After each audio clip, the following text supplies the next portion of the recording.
एक किताब है उसका नाम है रामायण। उसमें सीता जी भाभी हैं, लक्ष्मण जी देवर हैं।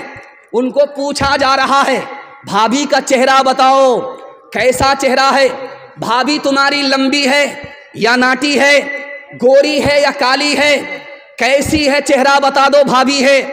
कहा वो तो घूंघट डाल करके बाहर निकलती है, पर्दे के अंदर रहती है, बाहर ही नहीं निकलती। जब बाहर निकलती है तो घूंघट डाल देती है। मैं देवर हो करके आज तक अपनी भाभी का चेहरा नहीं देखा, चलते हुए मैंने पैर देखा है, पैर के अलावा कुछ नहीं देखा। एक किताब है उसका नाम है बरहमा पुराण। उस किताब में लिखा है कि जब जमाना बुरा आएगा तो औरत अपने बाल को खोलेगी, बाल को खोलेगी, आवारा लोग उसको देखेंगे और वो किसी की परवाह नहीं करेगी। समझ जाओ वो दौर बुरा आ गया, वो कलयुग आ गया। एक किताब है उसका नाम है विष्णु पुराण। उस किताब में लिखा है जब जमाना बुरा आएगा तो औरत अपने हुस्न को बेचेगी, गरीब शौहर को छोड़ देगी, दौलत से निकाह करेगी, 5-7 साल की लड़की मां बन जाएगी और 8-10 साल का लड़का बाप बन जाएगा। एक किताब है उसका नाम है ऋग्वेद। उस किताब में लिखा है हिंदुस्तान कितना खूबसूरत था, दिखाने के लिए जा रहा हूं। हिंदू मुसलमान सबके यहां पर्दा था, फैशन नहीं था, यह हिंदुस्तान की रीत थी, हिंदुस्तान का रिवाज था। उस ऋग्वेद में लिखा है बरहमा ने औरत को औरत बनाया तो वो निगाह को नीचे रखे, ऊपर ना रखे। बरहमा ने अगर औरत को औरत बनाया है वो पैर फैला करके ना बैठे, पैर समेट करके बैठे। बरहमा ने अगर औरत को औरत बनाया है ऐसा बारीक कपड़ा ना पहने जिससे उसके अंदर का जिस्म बाहर आ जाए। एक आदमी जब अपनी उसकी बीवी निकलती थी बाहर तो वो कहता था ओढ़नी रख करके जाओ, मुझको ओढ़नी से बहुत नफरत है, ये घूंघट से बहुत नफरत है, ओढ़नी हटा करके जाओ। साल भर 6 महीना जब औरत बेपर्दा निकल गई, अकबर इलाहाबादी मरहूम लिखते हैं कि उसकी जोरू का किसी और से चक्कर हो गया, वो 9-11 हो गई।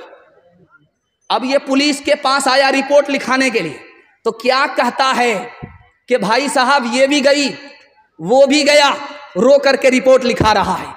कहाँ गई वो सीता मैया और कहाँ है अब मरियम, भारतवर्ष में जिनके चरित्र पे गर्व किया करते हैं हम, जो अपनी इतिहास भुला दे आग लगे उस फैशन में, आग लगे उस फैशन में। हिंदुस्तान का चेहरा देखो सच्चाई के दर्पण में, हिंदुस्तान का चेहरा देखो सच्चाई के दर्पण में। अमन की देवी तड़प रही है गांधी जी के आंगन में, गांधी जी के आंगन में। आखिरी पैगाम हिंदू मुसलमान के हवाले से आप लोग सुनने के लिए तैयार हैं? जोश के साथ हाथ उठाइए, 3 मिनट का पैगाम है।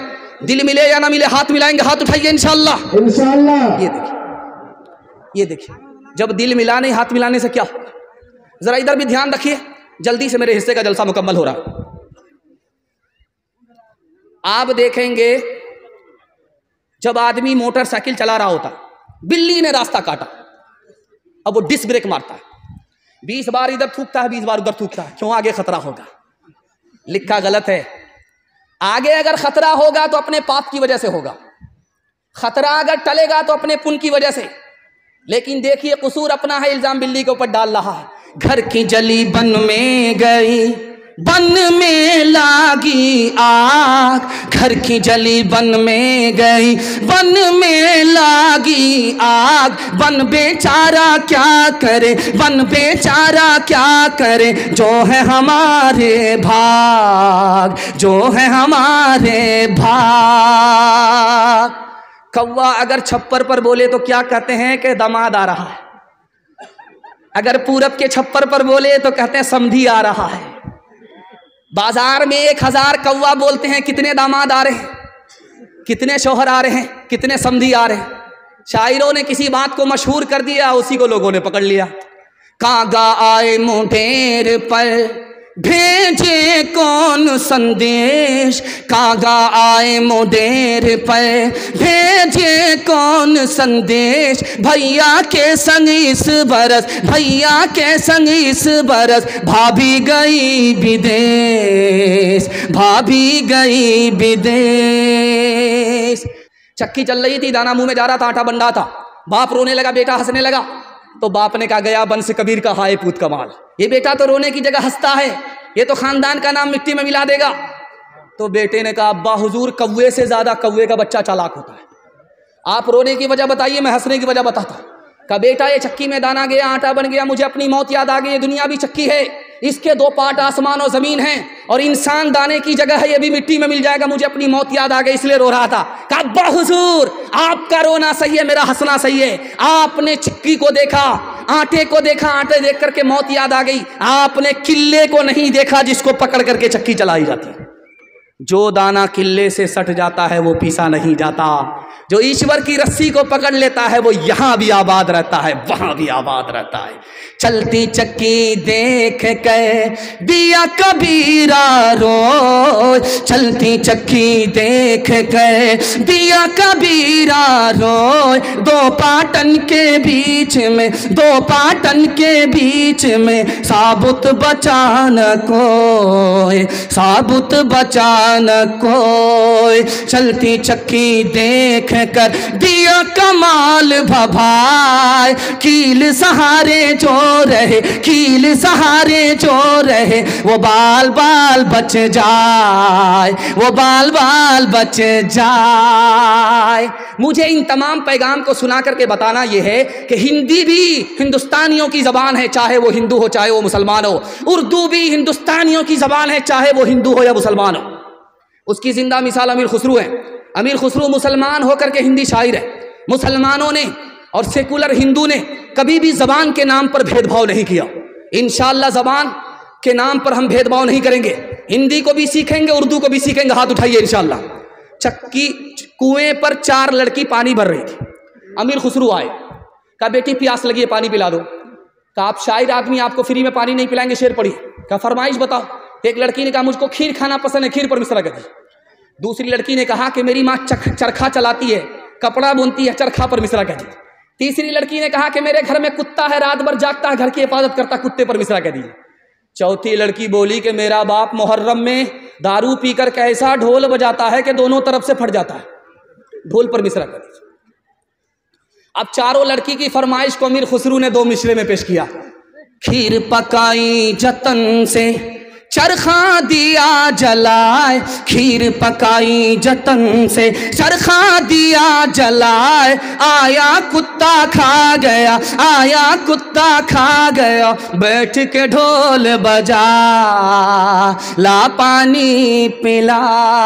हिंदी उर्दू है अलग, मैं कैसे लूं मान, एक भारत की आत्मा, एक है देश की शान, एक है देश की शान। 2 अंग एक जान है, दोनों की एक जान, दोनों मिलकर चल पड़े, हर मुश्किल आसान, हर मुश्किल आसान। मुसलमान 100 में 5 आदमी सिर्फ तिजारत करता है, 95 गोल। गैर मुस्लिम 85% तिजारत करते हैं। 100 में 85 आदमी उनके तिजारत करते हैं, और हमारे 100 में सिर्फ 5 आदमी तिजारत करते हैं। मुसलमान को इसलिए तरक्की नहीं, मुसलमान तिजारत में पीछे, मुसलमान मुलाजमत में पीछे। मुसलमानों में सिर्फ 2 आदमी नौकरी करते हैं 100 में। IAS की नौकरी 2%, IPS की नौकरी 2%, रेलवे की नौकरी 2%। मुसलमान 100 में 2 आदमी नौकरी कर रहा, 98% गोल। इसलिए मुसलमानों को तरक्की नहीं। और तालीम में मुसलमान पीछे। आपको सुनकर के हैरत होगी, पूरी दुनिया में कितने लोग जाहिल हैं। अक़वाम मुत्तहिदा की रिपोर्ट है 150 करोड़ लोग पूरी दुनिया में जाहिल हैं, और सबसे बड़ा जो जाहिल मुल्क है वो हिंदुस्तान है। यहाँ हिंदू मुसलमान दोनों मिलकर के 40% जाहिल हैं, और मुसलमान गैर मुस्लिम से ज़्यादा जाहिल हैं। 62% मर्द जाहिल हैं, 72% औरत जाहिल। मुसलमानों को तरक्की क्यों नहीं? इल्म के मुताबिक अमल नहीं, इल्म के खिलाफ अमल कर रहा, इल्म सीखता नहीं, दूसरे को सीखने का मौका देता नहीं, इसलिए मुसलमान को तरक्की नहीं। तरक्की कैसे होगी? 3 रास्ते हैं तरक्की के। आपका इत्तिहाद होगा, घर में भाई भाई मुत्तहिद होगा, घर में पड़ोसी पड़ोसी का इत्तिहाद होगा, एक मसलक का दूसरे मसलक से इत्तिहाद होगा, एक मुसलमान का दूसरे मुसलमान से इत्तिहाद होगा, तब तरक्की होगी। और जब माल कमाएगा मुसलमान हलाल तरीके से हिसाब से खर्च करेगा, तब मुसलमान को तरक्की होगी। जब मुसलमान के पास इल्म होगा तब मुसलमान सबसे आगे होगा। मुसलमान को कोई दूसरा पीछे नहीं कर सकता। हाथ उठा करके वादा कीजिए, अपनी औकात को दांव पे लगा देंगे, खुद जाहिल रहे, अपने बच्चे को जाहिल नहीं रखेंगे। हाथ उठाइए इंशाअल्लाह।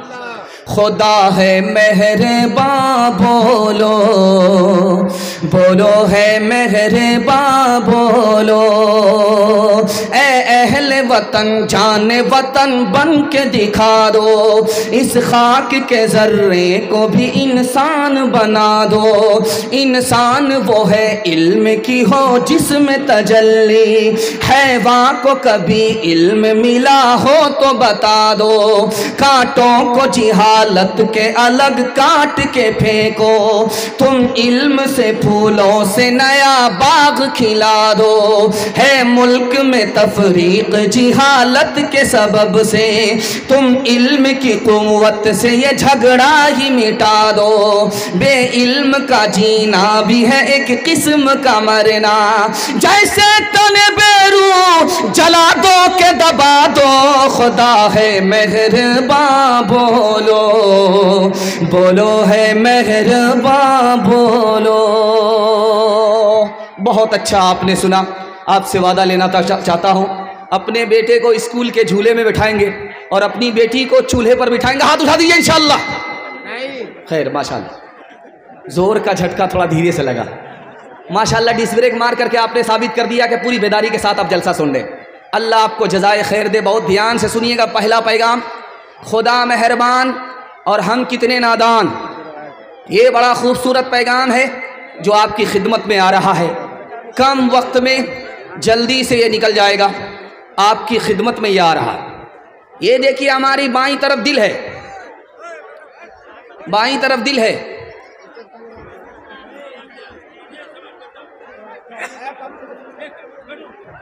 क्या किया जाए? वो मेहमान पप्पू यादव जी हैं जो तशरीफ लाए हैं, स्टेज पर आएंगे। आप लोग इत्मीनान से सुनिए। तकरीर में कोई दिक्कत नहीं होगी, वो भी सुनने के लिए आए हैं। जनाब पप्पू यादव साहब तशरीफ लाए हैं। आप लोग बिल्कुल इत्मीनान रखिए, वो स्टेज पे आ रहे हैं। और जो हजरात स्टेज पे है, खास करके मदरसे के जो बच्चे, वो नीचे चले जाए ताकि हमारे जो मेहमान खास आ रहे हैं। आप लोग बैठ जाइए, आपका जलसा बर्बाद हो जाएगा। वो तो यहीं आ ही रहे, आएंगे, वो तो स्टेज पर आ ही रहे के वास्ते उनके पीछे मत जाइए। वो तो आ ही रहे हैं। आप स्टेज पर आएंगे, आपसे बातें करेंगे, आपकी बातें सुनेंगे, उनको मौका दिया जाएगा। इसलिए आप हजरात अपनी जगह पर इत्मीनान से बैठिए। आ जाइए, इधर बैठ जाइए। बिल्कुल आपका जलसा खराब हो जाएगा। आप जितनी दिलचस्पी से स्टेज की तरफ मुतवज्जो रहेंगे, अल्लाह की रहमत आपके ऊपर मुतवज्जो रहेगी। आपकी तवज्जो बढ़ जाएगी, रहमत मुतवज्जो नहीं होगी, बढ़ जाएगी। आइए, वो आ रहे हैं, हमारे मेहमान हैं। वेलकम, खुश आमदेद, अहलन व सहला, मरहबा। हमारे मेहमान आ रहे हैं। आप बैठ जाइए, इत्मीनान के साथ बैठ जाइए। आपका जलसा टूट जाएगा, बर्बाद हो जाएगा। आ रहे हैं, आने दीजिए। आप लोग जो भीड़ साथ में आ रही है, ये भीड़ ऊपर नहीं आएगी, ये भीड़ स्टेज पे नहीं आएगी, भीड़ स्टेज से नीचे ही रहेगी। मेहमान को ले लीजिए, स्टेज से नीचे ही रहेगी। आप हजरात नीचे ही रहे, किसी तरह की कोई बात नहीं होगी। ये हमारे भाई हैं, खास मेहमान हैं, स्टेज पे तशरीफ ला रहे हैं। आप सब लोगों से बातें करेंगे, आप लोग इत्मीनान रखिए। हमारे स्टेज के अंदर इतनी क्षमता नहीं है कि आप सारे लोगों का पहुंच ले सके। इसलिए अल्लाह के वास्ते बेअदबी माफ करते हुए सिर्फ 2-3 लोग ही अंदर आए, बाकी नीचे रहे। आपकी बेअदबी के लिए माफी चाहता हूँ।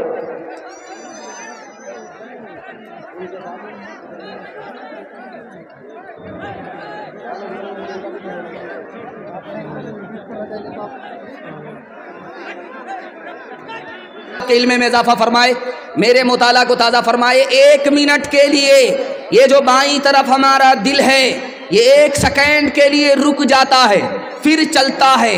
कब? जब हमको छींक आती है ये दिल रुक जाता है, उसके बाद फिर ये चलना शुरू करता है, उसके बाद ये फिर चलना शुरू करता है। इसलिए अल्लाह के रसूल ने फरमाया जब तुमको छींक आए, जब तुमको छींक आए तो अल्हम्दुलिल्लाह बोलो।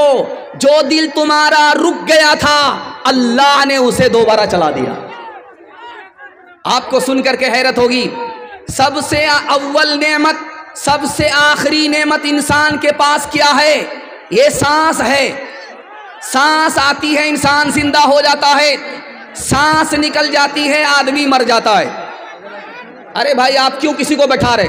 उसको रहने दीजिए, जो जिस हाल में उसी हाल में रहने दीजिए, किसी को बैठाना नहीं। भारी मजमा है, बैठाना नहीं है। खुदा के वास्ते आप लोग जिस हाल में जो सुन रहे हैं, जैसा सुन रहे हैं उनको सुनने दीजिए।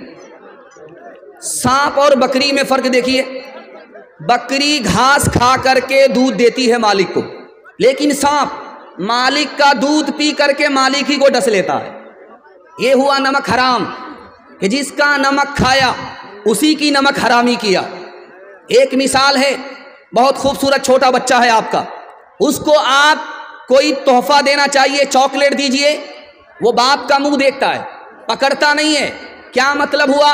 बाप ने जैसे ही इशारा कर दिया वो लपक लेता है, बाप का इशारा नहीं है वो पकड़ता नहीं है। मतलब क्या है? बाप की इजाजत है तो पकड़ेंगे, बाप की इजाजत नहीं है तो नहीं पकड़ेंगे। हम खुदा के बंदे कदम उठाने से पहले नहीं सोचते हैं कि खुदा की मर्जी है या नहीं है। उस नादान बच्चे से भी हम बदतर। बकरी को घास ला करके आदमी देता है, भूख में बकरी घास खा रही है, पत्ता खा रही है।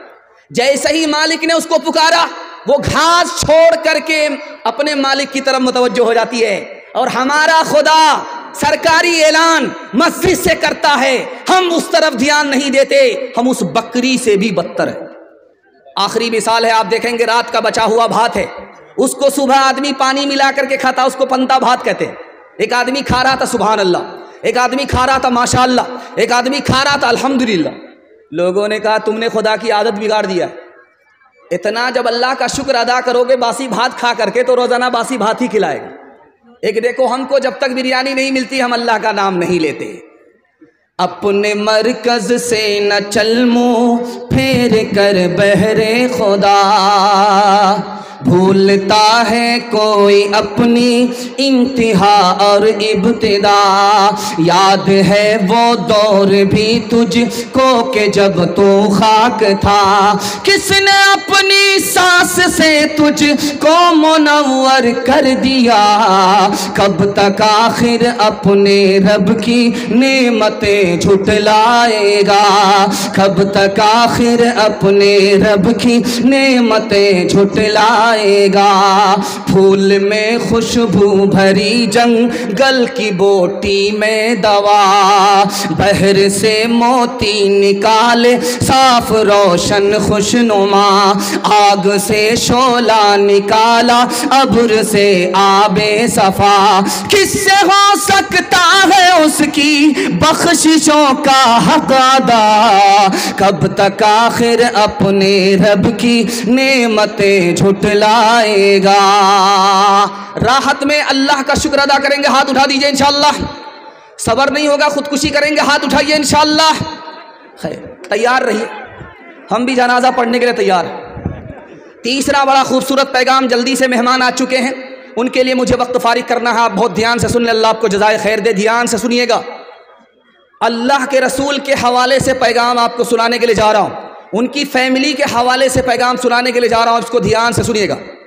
अल्लाह के रसूल ने अबू बकर से कहा, अबू बकर, आयशा के ऊपर उंगली उठ रही है, तुम्हारा क्या ख्याल है, तुम्हारी बेटी है।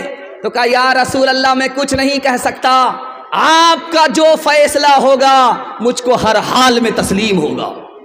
हज़रत उस्मान से पूछा, उस्मान आयशा के बारे में, मेरी बीवी के बारे में तुम्हारा क्या ख्याल है। कहा, या रसूल अल्लाह, आपकी चप्पल में नजासत थी, आपके जूते में नजासत थी, अल्लाह ने आपको मस्जिद में आने नहीं दिया। कहा, पहले जूता उतारिए, उसके बाद मस्जिद में आइए। ऐसा हो नहीं सकता, आपकी बीवी नापाक आपके पाक बिस्तर पर आ जाए, हो नहीं सकता। हजरत अली से पूछा, अली तुम क्या कहते हो मेरी बीवी के बारे में जिस पर उंगली उठ रही है? कि आपके जिस्म पर कभी मक्खी नहीं बैठी, आपके पाक बिस्तर पर कोई नापाक औरत बैठ नहीं सकती। हजरत उमर से पूछा, उमर तुम क्या कहते हो आयशा के बारे में? कि या रसूल अल्लाह, आयशा का निकाह खुदा की मर्जी से हुआ था, आयशा का निकाह आपने अपनी मर्जी से नहीं किया था। अगर आयशा गलत औरत होती तो खुदा खुद आयशा को आपके घर से निकाल देता हो। अल्लाह के रसूल ने फरमाया कि उमर के जुमले से मुझे इत्मीनान हो गया। माँ की उम्र बेटी की उम्र बराबर है। आप कहेंगे कि माँ की उम्र बेटी की उम्र दोनों बराबर कैसे हो सकती है? माँ सौतेली है, बेटी सौतेली है। बेटी का नाम फातिमा, माँ का नाम आयशा, दोनों की उम्र बराबर, लेकिन सौतेला सलूक नहीं है, सहेली जैसा सलूक है। माँ दिल की बात जवान बेटी से कह देती है, जवान बेटी दिल की बात माँ से कह देती है।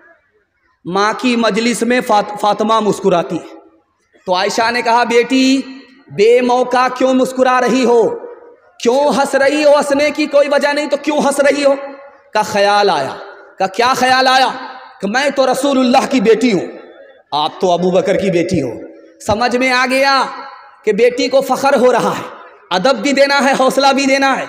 तो आयशा ने कहा कि बेटी तुमने सच कहा, उसी नबी के सदक़े में हमें ईमान मिला, उसी नबी के सदक़े में हमें कुरान मिला, उसी नबी के सदक़े में इस्लाम मिला। लेकिन बेटी मुझे भी हंसी आ रही है।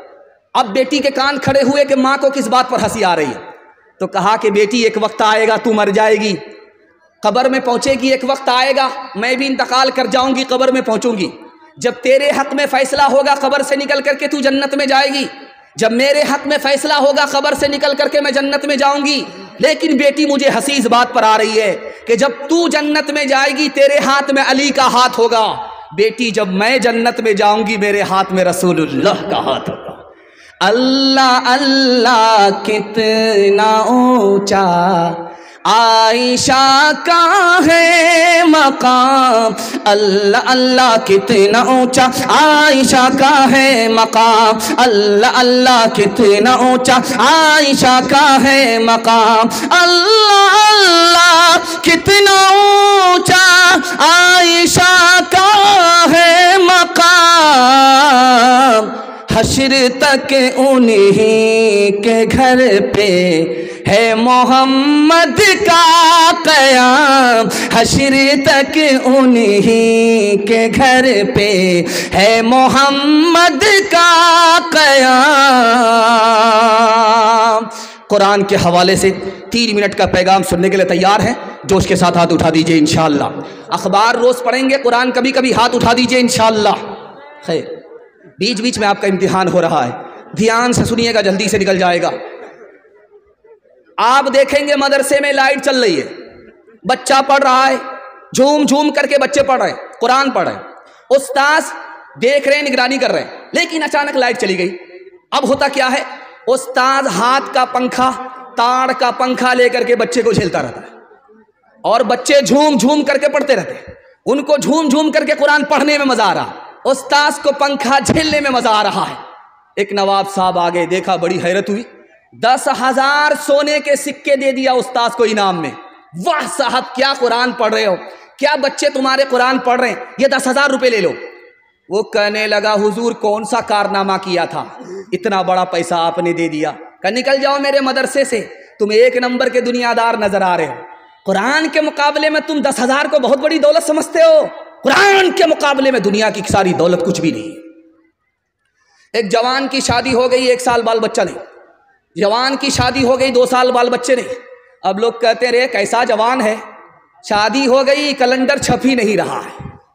अब बेचारा मुंह छुपा करके चल रहा है कि जवाब कैसे दे। खुदा से कहता, मेरे परवरदिगार बेटा मत दो, एक बेटी दे दो, वादा करता हूं जब उसकी शादी होगी तो दुनिया की सारी दौलत दे करके बेटी को रुखसत करूंगा। अल्लाह ने सुन लिया, उसको बेटी मिल गई, लेकिन जब बेटी जवान हुई तो फूटी कौड़ी जेब में नहीं है।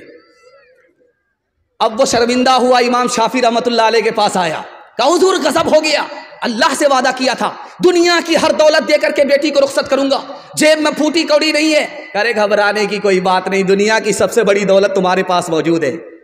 बेटी जब जिंदा रहे शादी से पहले उसको कुरान की तालीम दो, जब बेटी रुखसत होने लगे तो कुरान का एक नुस्खा उसके साथ रुखसत कर दो। दुनिया के मुकाबले में कुरान से बढ़कर के कोई दौलत नहीं हो सकती। एक आखिरी मिसाल है, पैगाम को खत्म कर रहा हूं। आप अगर चाहते हैं कि आपका बच्चा एक ही वक्त में मास्टर बने और हाफिज कुरान बने, रास्ता मैं बता रहा हूं। 5 साल अपने बच्चे को आप मदरसे में स्कूल में पढ़ाइए। 5 साल जब स्कूल में पढ़ ले, उसको स्कूल से निकाल करके 3 साल के लिए मदरसे में दाखिल कर दीजिए। 3 साल में आपका बच्चा हाफिज कुरान हो जाएगा। उसका दिमाग इतना तेज होगा जैसे पत्थर पर चाकू तेज होता है।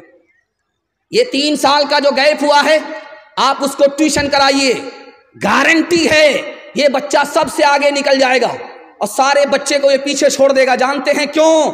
जिसके लिए कुरान आसान, उसके लिए दुनिया की कोई किताब मुश्किल हो नहीं सकती। हाथ उठा करके वादा कीजिए, कौम का बच्चा मदरसे में, अपना बच्चा स्कूल में, हाथ उठाइए इंशाअल्लाह। ये देखिए, अभी तक आप बेदार नहीं है। हर दम बरस रहे हैं अनवार मदरसों में, आकर तो कोई देखे एक बार मदरसों में। हर पल मोहब्बतों का इजहार मदरसों में, गुफ्तार मदरसों में, किरदार मदरसों में। दिन भर तिलावतें हैं, दिन भर तिलावतें हैं, शब भर इबादतें हैं। होता नहीं कोई दिन इतवार मदरसों में, होता नहीं कोई दिन इतवार मदरसों में। बड़ा खूबसूरत जलसा तेजी से निकल गया। ये बहुत छोटी तादाद में, बड़ी तादाद में जवान है। जवानों के हवाले से आपको पैगाम देने के लिए जा रहा हूँ। हमारा जवान 1 साल में 10 साल के बराबर कैसे तरक्की करेगा, राज बता रहा हूँ। सुनने के लिए तैयार है? जवान लोग हाथ उठा दीजिए इंशाअल्लाह। बूढ़े लोग गलती से हाथ मत उठाइएगा, आप लोग इस दुनिया में दोबारा जवान होने वाले नहीं। बहुत अच्छा आप सुन रहे, अल्लाह को जज़ाए खैर दे। देखिए ज़माना जो चल रहा, इतनी महंगाई है कि अल्लाह के रसूल फरमाते हैं जिसके पास पैसा होगा उसी का ईमान बचेगा। इस दौर के बारे में जिसमें महंगाई आसमान को छू रही है, अल्लाह के रसूल ने फरमाया जिसके पास पैसा होगा उसी का ईमान बचेगा, जिसके पास पैसा नहीं होगा उसका ईमान खतरे में पड़ जाएगा। इमाम हसन बसरी कहते हैं कि ये पैसा ढाल है, इसको बचा करके रखो हो अगर ईमान बचाना है। कुत्ता खरीदने में पैसा बर्बाद मत करो, शादी में पैसा बर्बाद मत करो, वरना कमर टूट जाएगी, सीधे खड़े नहीं रह पाओगे, कदम कदम पर तुम्हारी जिल्लत की मुंह की खानी पड़ेगी। सुलेमान अलैहिस्सलाम ने नौजवानों से कहा, रात में टॉर्च लो और जमीन पर टॉर्च मार करके देखो, चूटी चलती रहती है। दिन के अंदर देखो, छोटी सी मखलूक चूटी है, चलती रहती है।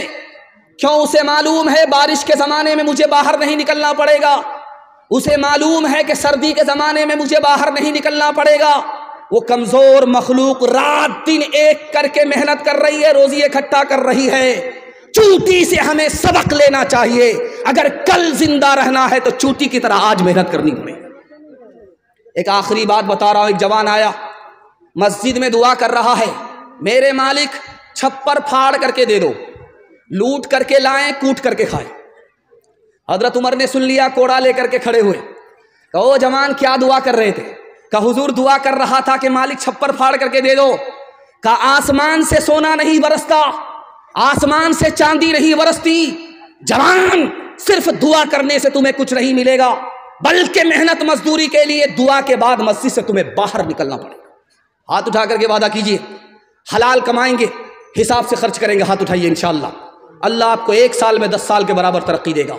कर तो भी तरक्की दुनिया में, असबाब तिजारत पैदा कर तो भी तरक्की दुनिया में, असबाब तिजारत पैदा कर तो भी तरक्की दुनिया में, कर तो भी तरक्की दुनिया में, असबाब तिजारत पैदा कर। कारून की दौलत ठुकरा दे, उस्मान की दौलत पैदा कर। कारून की दौलत ठुकरा दे, उस्मान की दौलत पैदा कर। हमारा जवान जो शौक में दारू नहीं पीता है, दवाई के लिए दारू पीता, हाथ उठा दे। खैर माशाल्लाह, डिस्क ब्रेक आपने मार करके बेदारी का सबूत दिया है। मुझे मालूम है कि इंशाअल्लाह आप साल भर इसी तरह बेदार रहेंगे। एक दारू को छोड़िए, मैं मसनद रसूल पर बैठ करके गारंटी लेता हूं, अल्लाह आपको 10 साल आगे कर देगा।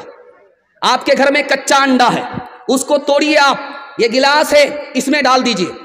वो अंडा इस तरह दारू के गिलास में आप कच्चा अंडा तोड़ करके डालिए, वो इस तरह टाइट हो जाएगा जैसे चूल्हे पर उबला हुआ अंडा होता है। आप अक्लमंद आदमी हैं, जब गिलास की गिलास शराब अंदर जाएगी तो अतड़ी को इसी तरह टाइट कर दे। आप अक्लमंद आदमी हैं, एक तजर्बा बता रहा हूं। ये पोल्ट्री मुर्गी है, उसका एक गोश्त की बोटी आप ले करके पानी की बोतल में डालिए, उसको 3 दिन के लिए छोड़ दीजिए, और एक बोटी को आप शराब की बोतल में डालिए, उसको 3 दिन के लिए छोड़ दीजिए। देखिए, जिस पानी की बोतल में आपने बोटी डाली है गोश्त की, उसका रंग नहीं बदलेगा, जैसा रंग था वैसा ही रहेगा। लेकिन शराब की बोतल में जिस बोटी को आपने डाला, वो चर्बी की तरह पीली पड़ जाएगी। जब गिलास की गिलास शराब अंदर जाएगी तो अतड़ी उसी तरह पीली पड़ जाएगी। आप किसान आदमी हैं, आपकी पीठ पर मशीन होती है, उसमें आप दवाई घोल करके स्प्रे करते हैं। कल तजर्बा करके देख लीजिए आप, 99 बूंद उसमें पानी की डालिए, 1 बूंद उसमें शराब की डाल दीजिए आप, और फूल पर 10 दिन स्प्रे करके दिखाइए, फूल मुरझा जाता है। जब गिलास की गिलास शराब अंदर जाएगी तो अंदर के फूल का क्या हाल होगा। हाथ उठा करके वादा कीजिए, कोई अगर दारू पिलाएगा तो नहीं पिएंगे, हाथ उठाइए इंशाअल्लाह। किसी को पिलाना पड़ेगा तो नहीं पिलाएंगे, हाथ उठाइए इंशाअल्लाह। बायां दायां मौका मिले तो हाथ मार देंगे, हाथ उठाइए इंशाअल्लाह। गिलासों में जो डूबे फिर न उभरे जिंदगानी में, हजारों बह गए इन बोतलों के बंद पानी में। न कर बर्बाद अपनी जिंदगी बोतल के दीवाने, वो काटेगा बुढ़ापे में जो बोता है जवानी में। ये दारू का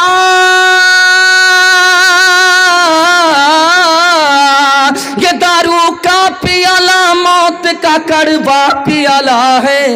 मिला है जहर शरबत में, मिला है जहर शरबत में, छुपी है आग पानी में। मिला है जहर शरबत में, छुपी है आग पानी में।